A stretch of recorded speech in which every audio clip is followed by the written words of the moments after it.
नमाज आइंदा गुनाहों से बचाती है, पिछले गुनाहों की माफ़ी नहीं मिलती।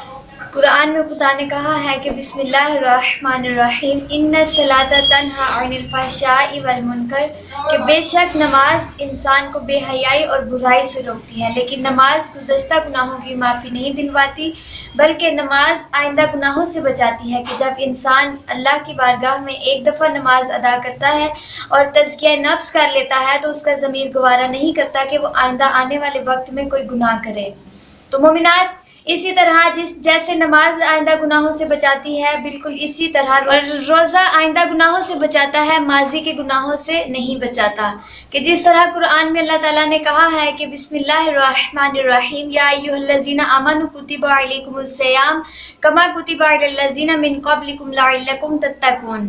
अल्लाह ताला कह रहा है कि ऐ लोगो, जो तुम लोग ईमान ले आए हो, तुम लोगों पर रोज़े फ़र्ज कर दिए गए हैं, बिल्कुल उसी तरह जैसे तुमसे पहले लोगों पर फ़र्ज कर दिए गए थे। लअल्लकुम तत्तक़ून, ताकि तुम मुत्तकी बन सको। ये नहीं कहा कि तुम माजी में मुत्तकी थे, या ये नहीं कहा कि जो तुम माजी के गुनाहगार थे तुम्हारे वो गुनाह माफ़ होंगे या तुम उन गुनाहों से बचोगे। मोमिनात, रोज़ा रखने से इंसान आइंदा आने वाले गुनाहों से बच सकता है। इस उम्मीद पर अल्लाह ने रोज़े फ़र्ज किए हैं कि लअल्लकुम तत्तक़ून, इस उम्मीद पर कि तुम मुत्तकी बन सको।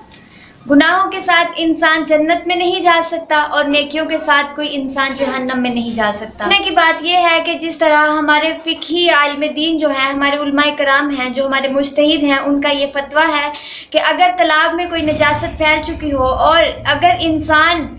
उस निजासत को ज़ाइल करना चाहे तो उसमें पाकीज़ा चीज़ इतनी ज़्यादा डालनी पड़ेगी। मिसाल के तौर पे अगर तालाब में निजासत है और अगर हम उस तालाब में निजासत को ख़त्म करने के लिए पाक पानी इतनी मिक़दार में डाल देते हैं कि निजासत के असरात और सारी निशानियां ज़ाइल हो जाती हैं, तो वो तालाब का पानी पाकीज़ा हो जाता है। तो इसी तरह पूछा गया जब रसूल खुदा से कि वो कौन सा नेक अमल है जो इंसान के माजी के गुनाहों को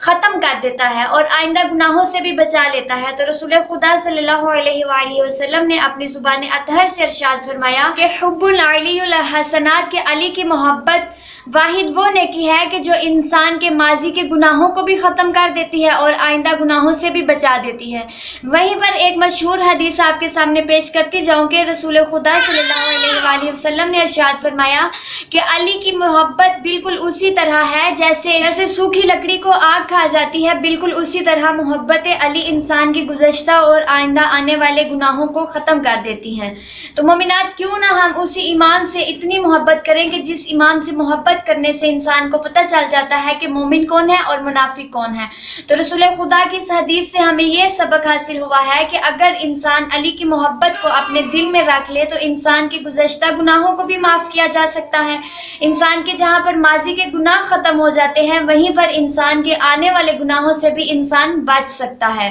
तो क्यों ना हम उसी इमाम से मोहब्बत करें कि जिस इमाम की मोहब्बत की इतनी फजीलत है कि जो नमाज के जो खुदा का पसंदीदा अमल है, अगर उस नमाज के ज़रिए इंसान के माजी के गुनाह ख़त्म नहीं होते, रोज़ा जिसके बारे में अल्लाह ने खुद कहा है कि रोज़ा मेरे लिए है और इसकी जज़ा मैं खुद खुदा दूंगा, उस रोज़े के ज़रिए भी इंसान के माजी के गुनाह ख़त्म नहीं होते बशर्ते ये कि जब तक वो माफ़ी ना मांगे। लेकिन वाहिद अली की मोहब्बत एक